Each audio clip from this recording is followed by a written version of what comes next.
que debe tener Fito para contar. Sí. Otro que alguna vez que opinó, le tiraron Lo mataron.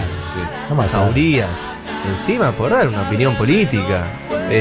Bueno, no fue una opinión política exactamente. Bueno, pero dice cosas interesantes. Bueno, Tiene eso que dijo no era interesante. Bueno, justo eso, ¿no? ¿Quién no ha tenido un resbalón? Todos hemos hizo la tirado gran alguna. Macri, hizo la gran Macri, ¿viste? Acusó a todo el mundo. La sociedad Bueno, de pero todos mierda, hemos tenido ¿viste? alguna que Está qué bien, sé pero, yo. Sí. pero celebrarle otra, no esa. El tema es cómo le Estoy pusieron. totalmente de acuerdo en eso. Ah. El tema es cómo le pusieron un bozal a un montón de gente en estos años y también cómo Claro. nos desarmaron la autoestima. A mí me pasó eso el domingo a la noche cuando me encontré con esa multitud en Corrientes y Dorrego. Dije, ¿qué pasó? Toda esta gente estaba para celebrar, para acompañarse, pero estábamos con la autoestima destruida por los despidos, por todo, digamos. Es como Sí, va sí, desarmando esa trama de Hubo afectos. mucho catártico en Sí. el festejo. Ujú, sí, pero además, incluso en algún momento, a ver, a mí me pasó de creer que vivíamos en una sociedad que avalaba el Total. macrismo. Y la verdad que ahora no, digo, bueno, hay un 30% que lo avala, sí, digo, ya a esta altura, Yo nunca sentí eso. yo llegué a sentirlo, de verdad. Yo jamás he sentido eso. No sé, será porque estuve participando en muchas actividades de resistencia y lo que tenía alrededor era todo lo contrario, ¿no? Pero bueno. Pero ustedes también. Claro, por Que eso, no es esa la sí. explicación de la diferencia. Y en nuestro ámbito sí de cotidiano tiene que ver Sí. con eso. Pero en los espacios quizás de resistencia lo que había una sensación de 8 años y de que esto iba a ser más largo. Entonces Sí. también había como esa cosa de, bueno, De como una reacción nos rápida, dijeron que teníamos o sea. que aguantar y No, y a la primera que la sociedad tuvo que decir si avalaba esto, dijo que no. claro. Sí, O sea, y la lo comprensión cual de que es- puede equivocarse, digo, Sí. eso también habla de una Sí. inteligencia política. Bueno, hay un tema general y hay un tema particular.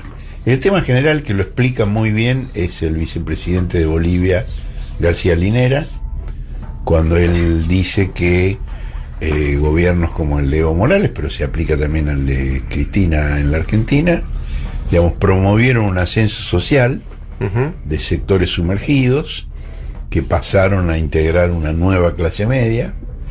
En el caso de Bolivia, por primera vez. En el caso de Argentina, hubo vaivenes porque lo habían sido antes, fueron sumergidos después, volvieron a surgir más tarde y con el macrismo fueron hundidos nuevamente. Y García Linera dice que esos sectores que pasan a integrar la clase media adquieren la ideología aspiracional de la clase media Ujú. y denigran al gobierno que les permitió llegar a esa situación. Cosa que también ha dicho en otra forma menos teórica, pero muy efectiva, Cristina, cuando ella dice, creen que todo lo que tienen es por el esfuerzo personal. Y Claro. por supuesto que tuvieron esfuerzo personal, pero ahora siguen teniendo el mismo esfuerzo personal y Y no no lo tienen. consiguen nada, porque cambió el contexto, cambió la política general. Eso es lo general, digamos, esto, digamos, le pasa al PT en Brasil, le pasa a Evo en Bolivia, le pasó a Cristina en la Argentina. Pero hay una cosa particular, que es específicamente argentina, y que es la resistencia, Ujú. que no cesó nunca, ni siquiera en el peor momento. Vos fíjate que el comienzo del declive de Macri se da 2 meses después de su mayor éxito, que fueron las elecciones de octubre del 17. Sí. En diciembre del 17, cuando él intenta capitalizar ese triunfo electoral, impulsando las reformas con las que sigue amenazando hasta ahora, previsional, laboral, ahí se producen las movilizaciones del 14 y del 18 de diciembre, Ujú. y se produce un clic muy importante que es el empalme entre afuera y adentro, es decir, lo que hay en el Congreso en sintonía con lo que hay en la calle, cosa que hasta ese momento no había ocurrido. Había movilizaciones muy fuertes en la calle, pero no estaban articuladas con lo que pasaba adentro. El 14 y el 18 de diciembre, por primera vez se produjo esa coincidencia, esa articulación. Sí. Y a partir de ahí, Perdón, Horacio, y la reacción violentísima del Estado. represiva del gobierno. Sí. Bueno, pocos días después de eso, Caputo viaja a Estados Unidos y le avisan que van a dejar de prestarle, y por eso él hace el último préstamo grande. Y yo creo que más allá del monto, digamos, de que le dejan de prestar, pues ya le habían prestado mucho, también creo que ahí empezó a ponerse en duda que Si el esto tenía proyecto de futuro, Cambiemos claro. fuese un proyecto de 8 o 12 años. claro. Y ahí algunos empezaron a decir, pero yo no sé si me conviene seguir poniendo mi plata acá. Claro. Y eso empezó con Esa con semana de diciembre del año 17 es el punto de inflexión. A Sí. partir de ahí se empieza el declive. De todas formas, si bien es cierto que el punto de inflexión es ese, hay que reconocer que hubo un trabajo previo y que Pero claro, hubo, yo creo que hay un momento que yo destaco clave. Hugo y Hugo. Bueno, a eso voy. En abril de 2016 hubo dos momentos muy importantes, que fue el primero, el 13, cuando Cristina va a Comodoro Pi y ella plantea la conformación de un frente ciudadano, describiéndolo en palabras que caben punto por punto para describir al frente de todos. Sí, ahí lanzó. Y el 29 de ese mismo mes es la primera manifestación del sindicalismo ahí en Paseo Colón. Y también hay un discurso de Hugo Moyano donde plantea las bases de lo que termina siendo esto.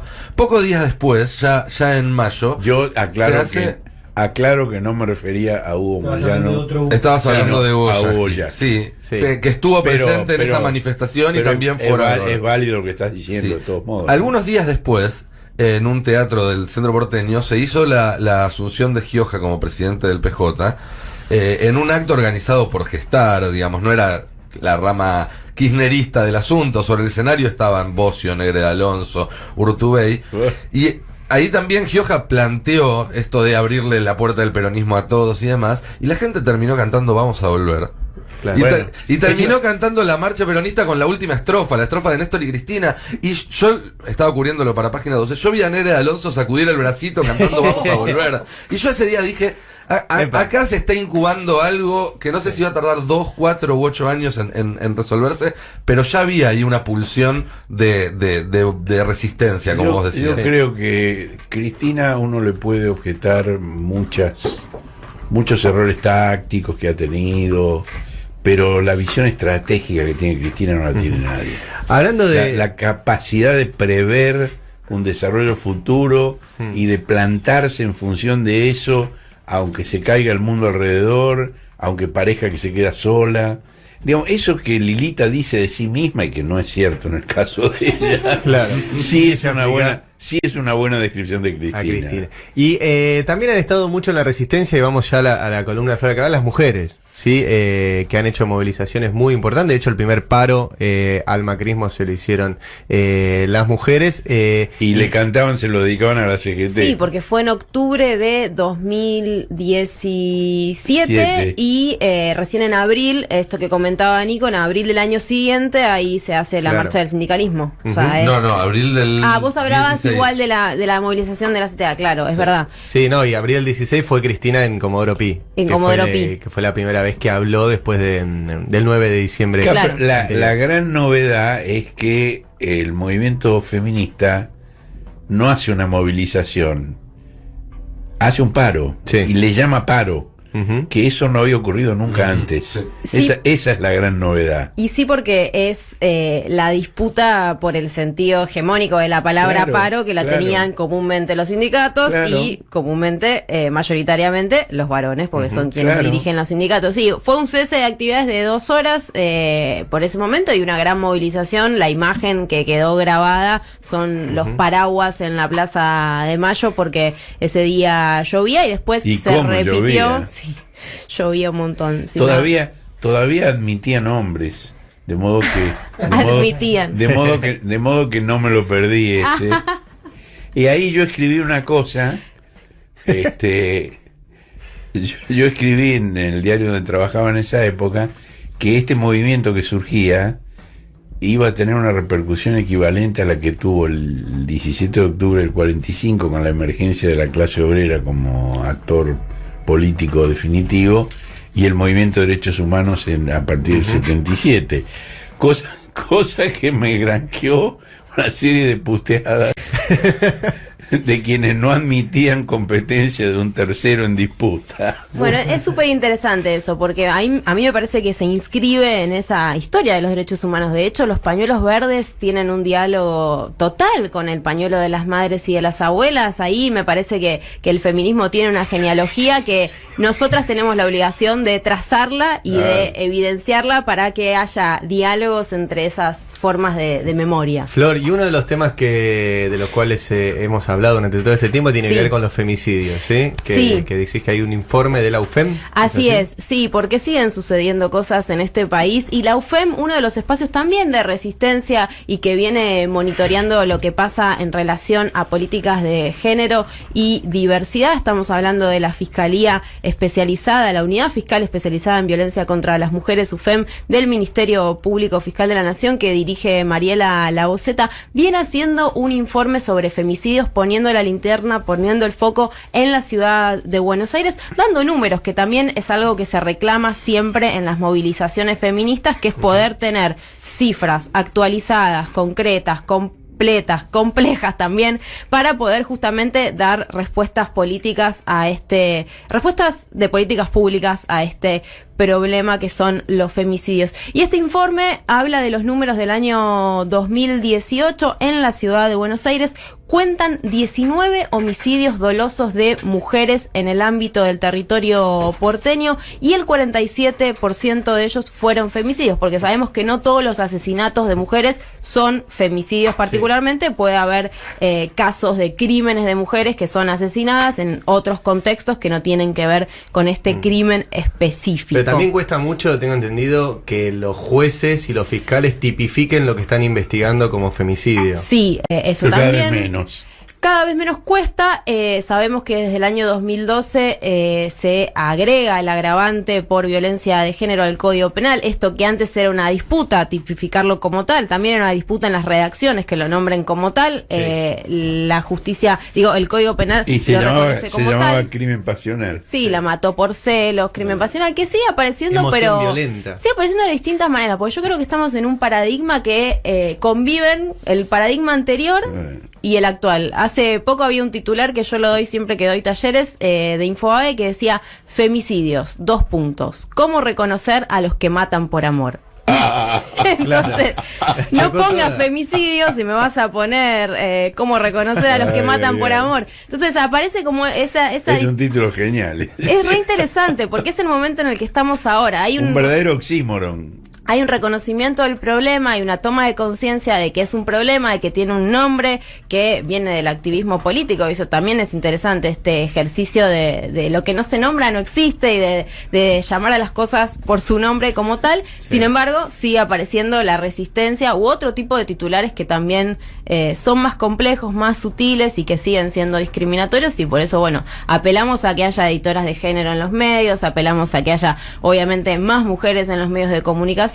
Y todo tiene que ver con todo para comentar este informe que recién decíamos de la UFEM, que tiene un dato que para mí sí es interesante pensarlo de cara a políticas públicas que sean creativas, que piensen el problema de la violencia machista más puntualmente, y es que más de la mitad de las víctimas tenía entre 18 y 39 años. Esto quiere decir que eran mujeres jóvenes. Y esto quiere decir que el Estado tiene que pensar políticas públicas específicas, que ya no tiene que pensarse la violencia machista en términos de, por ejemplo, refugios.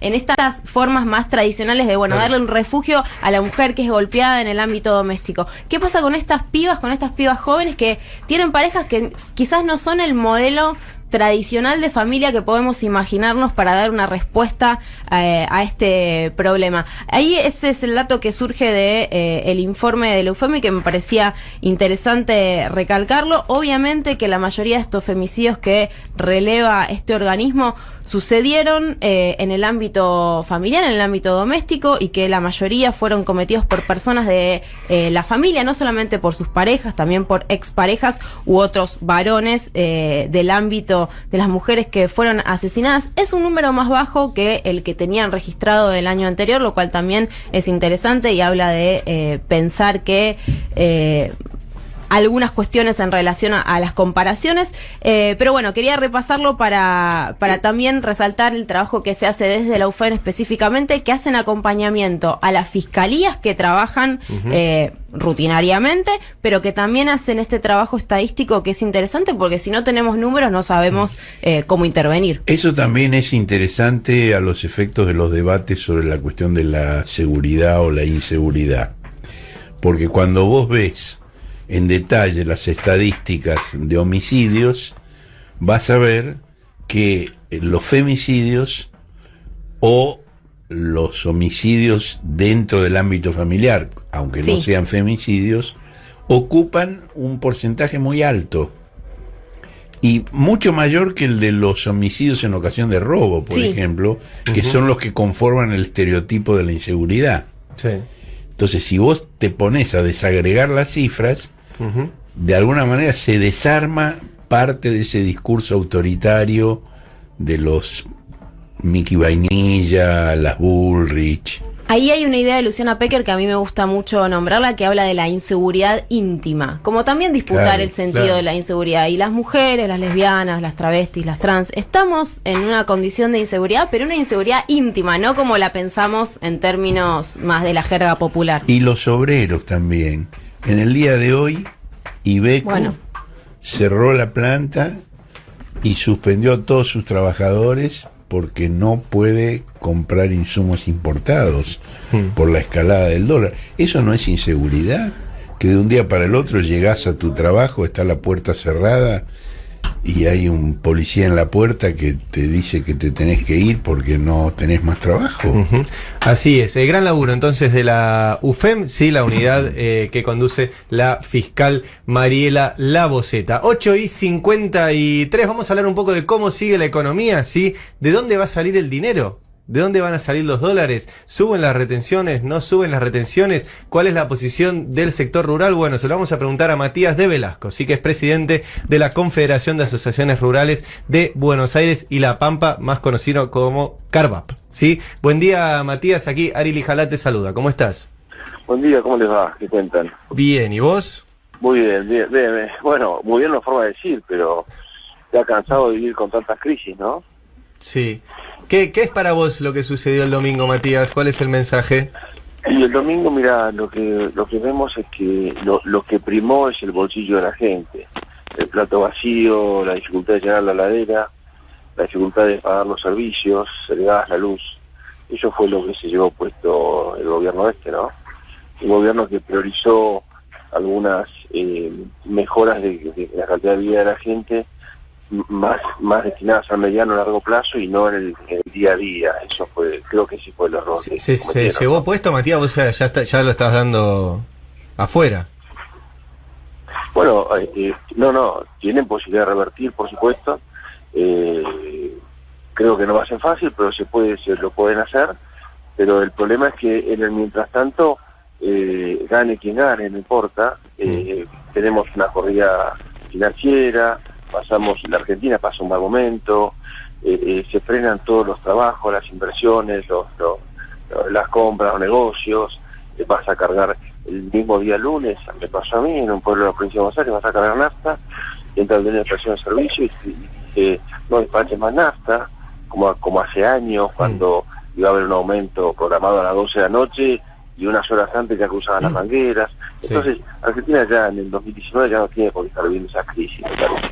Matías, ayer circuló una versión que después la desmintió el propio ministro de Agricultura, el Luis Miguel Echeverre, pero a veces, viste que este gobierno anuncia algo, lo desmiente, pero después lo hacen igual, que tienen que ver con las retenciones, ¿sí? Una posibilidad de que suban las retenciones para, de ese momento, de esa forma, tener algún tipo de recaudación del Estado. Para bajar el impuesto a las ganancias para los sectores más bajos, ¿no? ¿Ustedes qué posición tienen frente a eso?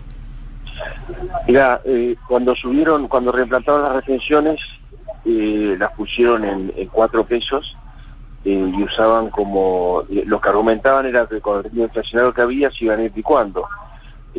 Ahora recuperaría el valor, si la suben a 6 pesos, recuperaría el valor del 10%. Creemos, o sea, la postura de las entidades es muy clara con respecto a las retenciones. Es un impuesto que no que atrasa, un impuesto pernicioso, un impuesto que no suma.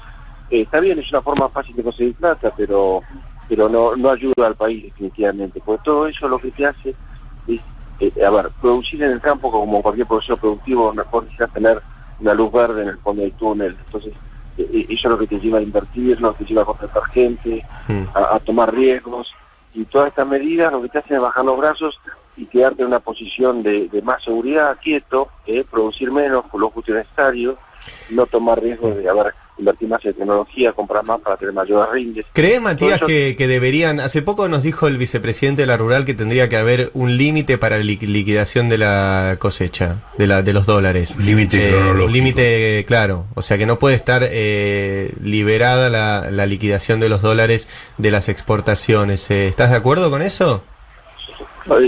Supongo lo que habrá dicho el vicepresidente al reingreso al ingreso de los dólares por los exportadores al país, no sé si se habrá referido a eso. Sí, a la liquidación de los dólares de exportación, sí. Claro, porque el actual gobierno les quitó todo plazo, es decir, pueden hacerlo cuando quieren, sí, lo pueden traer, o pueden no tiene un plazo hacerlo, largo. o pueden no hacerlo incluso.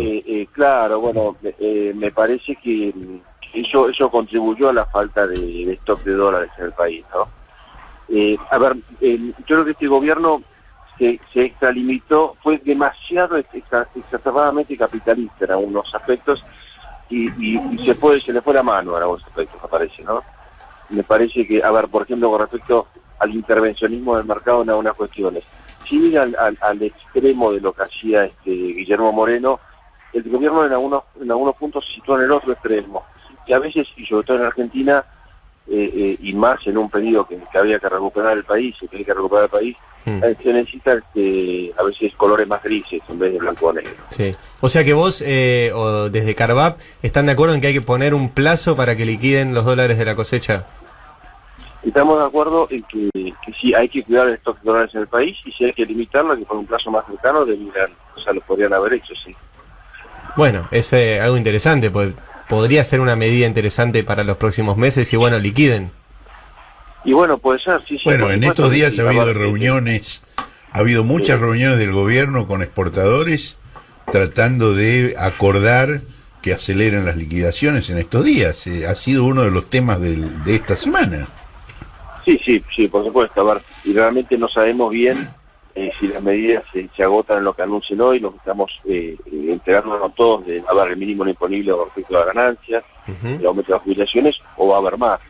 La verdad que no sabemos dónde va a parar esto, ¿no? Claro. El gobierno tampoco, no te preocupes. No, el gobierno tampoco, por supuesto. No, porque ¿sabes qué pasa? Que el mercado ya está nervioso, el mercado, andás a ver qué pasa hoy con el dólar también. Esto nos hace mucho mal a los argentinos tener el viernes un dólar de 45 pesos y el lunes un dólar de 60, 61 pesos. Hay mucho capital de trabajo que está venciendo ahora en dólares. Bueno, y el futuro para diciembre es de 80. ¿Y el futuro? Para diciembre está en 80 ya. Bueno, por eso. Entonces, es muy difícil trabajar en ese contexto. Es muy complicado. Y eso, y el problema de esto también, que fíjate que los que estamos metidos en procesos productivos, estamos más atentos a la evolución del dólar que al proceso productivo mismo. Entonces, Argentina es un país productivo, no es un país financiero, no es timba esto. Claro. Matías... Bueno, para. La Argentina no es un país financiero, es una expresión de deseos, querido. Es una expresión de deseos eso. Bueno, tenés razón. Debe ser, por cómo está ubicado en el planeta, por las condiciones naturales que tiene, y por cómo se creó y se desarrolló este país tuvo un origen productivo. Y lo que necesita este país es más producción y menos finanzas. Efectivamente. Menos finanzas, o sea, en los sectores, en el proceso productivo interviene la financiación, por supuesto, pero no puede ser que en este país se conozca más, en algunos momentos, el nombre del presidente del Banco Central o del ministro de Economía y no del ministro, por ejemplo, de Agroindustria. Vos, Matías, ¿qué sos productor de qué? Soy productor ganadero de ciclo completo y hago fina y gruesa. Estoy en una zona de sudeste de la provincia de Buenos Aires. ¿Es de vacas? Vacas y engorde. Bien. Vacas, engorde, pues trigo, soja, maíz, cebada. ¿Y en los mismos campos rotás o en distintos lugares? No, me ubico en una zona y en el proceso productivo vas un año haces algo en un suelo, va un lote, rotando. al año va rotando en definitiva. Y Conservando el suelo. ya que estamos hablando de vacas, ¿cómo te ha ido en estos años y si hay posibilidad de que baje el precio de la carne y podamos volver a comer asado? Mira, hay un problema acá. La carne está carísima, es cierto. La carne mostrada está cara, pero el productor ganadero tampoco está en una situación de que tiene una rentabilidad exacerbada. La situación del ganadero, si vos le pones un termómetro, es esta. Es una persona que está nivelada hoy, no tiene ni pierde ni tiene rentabilidad, pero tiene un futuro promisorio en base a las aperturas de los mercados internacionales. Sí. ¿Entendés? En definitiva, te estoy diciendo un país que no le sobra a nadie. Ujú. Está bien, pero o sea, no aventuras que baje la carne. Digo, ¿por qué aumenta tanto? Digamos, ¿quién se queda con...? Bueno, por eso que está diciendo, Ari, lo que está diciendo los mercados, la apertura de los mercados externos, en la medida en que está abierta la exportación y el productor tiene la posibilidad de colocar en el mercado internacional, el precio interno se nivela con el precio Claro. internacional. O sea, prefieren venderle a Japón que vender acá. No, no es que No, prefieran. no, Acá también no les venden, pero conviene. al mismo precio. Claro. A ver, sí, hay que desterrar la idea de que el productor está nadando en plata, no es así. Y lo que hay pasa mucho en Argentina. Mira, recién estaba desayunando acá en un café en la ciudad de Buenos Aires, y me decía la persona del café que sirve de almuerzo a mediodía, ¿no? Ayer le quisieron mandar la carne y le dijeron, bueno, te la mando pero con un 30% de aumento. ¿Ayer? Pero ayer martes. Bueno, esto Pero por el ¿por qué si no- salto, si no eso subió por el por ciento salto, lineal es por el eso? salto del dólar. Claro, no, bueno, pero por salto de dólar, pero acá vendemos en pesos, la carne se vende en pesos, el mayor destino de la carne Claro, pero es se el consumo interno. vende en pesos, pero con la apertura irrestricta que permite, digamos, colocar todo lo que se consiga vender en el exterior, no se vende en pesos, está regulado por el nivel No, del pero dólar. el mayor volumen de la carne producida se vende en el mercado interno. Sí, pero al mismo precio del internacional. No. La respuesta del proveedor fue 30% por las dudas. Claro. Y lo mismo pasa en todos los segmentos de la economía. A ver, el que te provee grifería, vidrios, lo que sea, y por las dudas. Es un problema que tenemos los argentinos, ¿no? Matías, te hago la última. Dale. Con la gente que integra la CARVAP, ¿sí? La Confederación de Asociaciones Sí. Rurales de Buenos Aires y La Pampa, imagino que hubo muchos que votaron a Macri en 2015. ¿Sí? El sector rural Sí. le ha aportado muchos votos. ¿Cómo los viste ahora? ¿Votaron a Macri? ¿Cambiaron de opción? Mira, el campo en su gran mayoría votó al espacio de Cambiemos. Otra vez. El campo Sí. que está enojado con Cambiemos. El Ojo tuvo muchas diferencias, incluso en provincia de Buenos Aires. Creo que el gobierno tuvo un exceso y sobre todo, voy a hablar de provincia, un exceso de arrogancia, de soberbia. Y se los llevó puestos, se la creyeron, se los llevó puestos. Ujú. El problema que tiene el campo es que tiene mucho temor al pasado, a lo que vivió con la época de Pizarini. Dice, el campo no se lo puede olvidar, ¿viste? No se puede olvidar haber vivido todo ese tiempo con una cuestión de conflicto permanente, no podías vender, no podías, tenías que pedir permiso, acuérdense de los RODE, los registros de operación de exportaciones, esa agresividad permanente que tuvieron muchos individuos del gobierno y no se los puede negar. Por eso sería bueno. Ahora, habría que ver cómo son los números, ¿no? Habría que ver, no digo el campo, que es una entidad mítica, genérica, pero digamos la ruralidad argentina, la zona núcleo, los sectores que no son directamente productores, sino proveedores de servicios, toda esa economía que gira agropecuarios. alrededor del campo, sí. Todo eso yo creo que estuvo mejor en los años del kirchnerismo que en los años de Macri.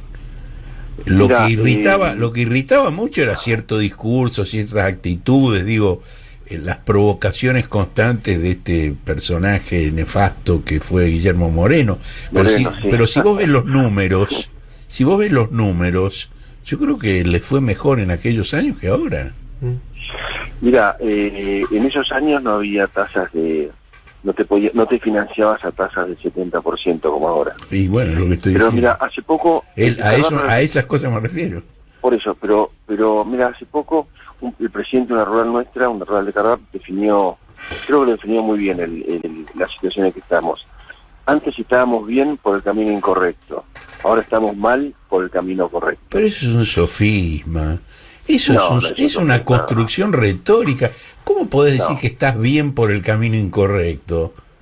Eso Bueno, no se sostiene. Cuando vos agarrás un Es un país o una eslogan empresa eso. que está destrozada, el sacarla adelante te implica muchas vicisitudes y malos momentos. Lo mismo pasó, en muchos países, luego de la Segunda Guerra Mundial. Reconstruir los países fue sangre, sudor y lágrimas. No, sangre sudor y lágrimas fue destruirlos. Y reconstruirlos también. Y no, reconstruirlo fue la bonanza, el comienzo de la bonanza. No, levantar un país destrozado, bombardeado. No Sí, es bueno, fácil. pero De todas lo maneras, grave fue el lo destrozo. que es necesario que el espacio político de Fernández le quite el miedo a la gente y diga bien lo que van a hacer. Se empezaron a hacerlo, pero Sí, yo es creo bueno que ahí tenés clarificar razón. el mensaje. En ese punto yo coincido con vos. Claro. Y me parece que incluso los resultados de las PASO indican que han tenido algún éxito en ese sentido. Digamos, Macri confiaba en el interior de la provincia de Buenos Aires para compensar la derrota que se preveía muy dura en el conurbano. En el conurbano, Y no sí. fue así. En el interior No alcanzó a equilibrar, no. se achicaron mucho las diferencias. Y hay una serie de partidos del interior de la provincia donde ganaron Le Fernández, cosa que no había ocurrido en el 15 ni en el 17, ¿no? Sí, a ver, primó el bolsillo, en definitiva, pero bueno, por la tranquilidad de la gente sería bueno que el espacio de Fernández hable un poco más y quite los temores de toda esa Argentina, ese periodo que hay mucha gente que no quiere volver a vivir, ¿no? Matías, muchas gracias, es muy amable en atendernos aquí en el Destape Radio. Muchas gracias a ustedes. Chao. Que tengas buen día. Y hablábamos con Matías de Velasco, sí, presidente de la Confederación de Asociaciones Rurales de Buenos Aires y La Pampa, más conocida como Cardap. Sí, interesante siempre la charla con estos personajes del sector rural que van cambiando un poquito su postura. De hecho, lo que hablamos hace unas semanas con el vicepresidente de la Rural también nos sorprendió con esto de que el campo aporta dólares. Sí, aporta dólares. ¿Tienen la obligación de liquidarlos? No. ¿Por qué? Porque se las quitó Macri. ¿Sería una de tantas medidas que se pueden tomar para recuperar el stock de dólares en Argentina? Sí. ¿Sí? Y te lo dice la Rural y te lo dice Carva. Bueno, Eso cambia porque, como decía el general Aristóteles, la única verdad es la realidad. Claro. Atentos a lo que suceda en minutos. Sí, estamos esperando a ver, ¿tenés información del anuncio de Macri? Algo de información, no sobre el contenido del anuncio, del cual de todas formas se fueron algunas cosas sabiendo durante la tarde de ayer. Macri anunció hace un rato, en realidad los voceros de Macri anunciaron que la agenda que tenía para hoy en Casa Rosada fue suspendida, va a permanecer todo el día en la Quinta de Olivos. Bueno, esperamos pronto los anuncios. Perdió Boca, está de claro, perdió Boca. El Destape Radio.